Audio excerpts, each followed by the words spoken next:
Hello YouTube, Antonalog here today, and this is my review of the PS Vita from Sony.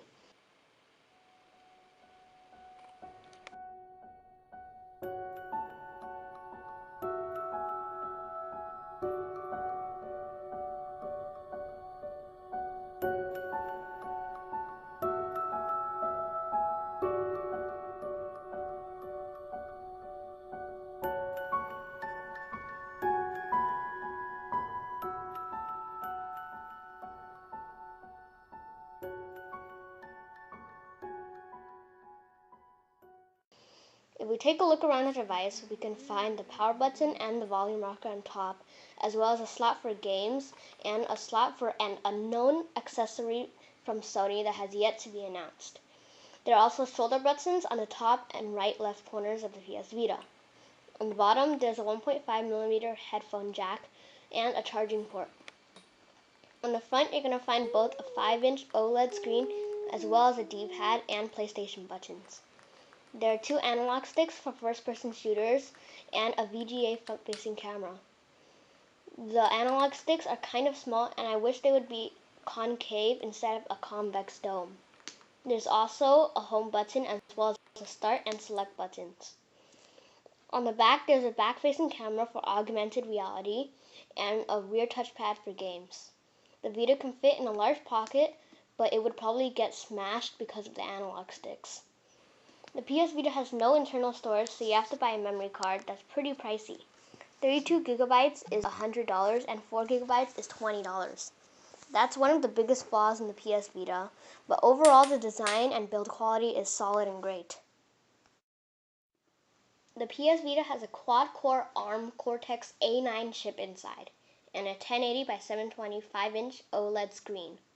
It has both a back-facing camera and a front-facing camera, as well as a 3-axis gyroscope and 3-axis accelerometer.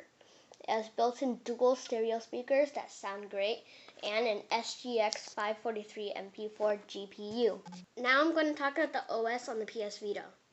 When you turn the PS Vita on, you're greeted with a pull-tab lock screen that you pull off to get into your home screen. There's a bubble layout with all your apps and folders inside, and you can rearrange them just by long pressing on them and dragging them around to wherever you want. You can also change the wallpaper to any picture that you want, and it can even be a color. The PS Vita comes with a live wallpaper that I like very much, and I keep it like that, but I choose the dark blue version instead of the light blue. Once you open an app, you get directed with a really comical transition that I absolutely hate to a page on the right. You can either open that app or delete it from your recent history. You can swipe through the pages for your open apps to see what you have open. If you tap the hold button while doing that, you'll get directed to a page with all your apps in a menu. You slide your finger around it to see all the open apps and to enter one. I don't like the transitions and animations because I think they're too long and I just think they're unnecessary for the PS Vita. On the top right corner, you can find a bubble for your notifications. These notifications include like a live screen update from your tiles, or it can just be when your friend is online. The apps come installed with the PS Vita is the Party app, which allows you to video chat with your friends that have PS Vitas, and a Near app that finds people with PS Vitas near you. There's also a messaging app, camera, music, movies, browsers, trophies, PlayStation Store, and the Get Started app. The PlayStation Store allows you to download games for free, or you can pay money to download more games. You can also be a PS Plus member that allows you to get discounts or free games. There are also movies and social networking apps. These developer support for the PS Vita is great for over-the-air updates and the OS, but there aren't a lot of apps in the PSN store. There are a lot of games, but not apps. If you want to get a movie or play music on the PS Vita, you can use Content Manager. This allows you to connect your PS Vita to a computer or a PS3. You can then get music or movies from your computer or your PS3. Now I'm going to talk about the games on the PS Vita. The PS Vita has lots of games from first-person shooters to adventure games. There are lots of games in the PlayStation Store and lots of games for sale at game cards. On the launch date, they had lots of awesome games. There were games like Call of Duty and Ninja Gaiden Sigma, as well as racing games like Wipeout and Need for Speed. As we saw in CES 2013, there are many more games to come, including Children Mercenary and Tearaway, which I'm most excited about. The graphics on games are great, however, they aren't on par with console games like Sony advertised. However, the graphics are still great, especially the ones on Uncharted Golden Abyss. One complaint about the games for me is that they take over a minute to load, and that's a long time for me because I don't really want to be switching around games and then having to wait a minute every single time. But that's just me. If you guys don't mind, the PS Vita is a great console. Go ahead and get yourself one.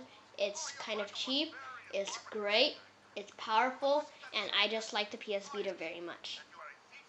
Now I'm going to rate the PS Vita out of 10. In the hardware department, I give it an 8 because the hardware is really good. The build quality is great. However, the analog sticks aren't my favorite, and the back plate does get scratched quite a lot. So I give that department an 8. In the software department, I give the PS Vita a 6 because the software, I don't like the transitions, and the bubbly type is not my favorite. If it was running Android, that would be a total powerhouse. And I really wish it was running Android like the NVIDIA Shield, so I give the PS Vita OS a 6. In the games department, I give the PS Vita a 9 out of 10 because it has a great lineup of games. However, if it was running Android and could play games from the Play Store, that would be awesome. Because Dead Trigger would totally be cool on the PS Vita, but you can't get it on the PS Vita right now. It has to be in the form of a game card or in a PSN store. If it was running Android and it had Android games on it, I would love the device. Overall, I give the PS Vita an 8 in hardware, a 6 in software, and a 9 in games. That averages out to be 7 2/3, which is 7.66, but we'll round that up and give it an 8. So guys, that was my review of the PS Vita from Sony. I hope you guys like it, and thank you for watching.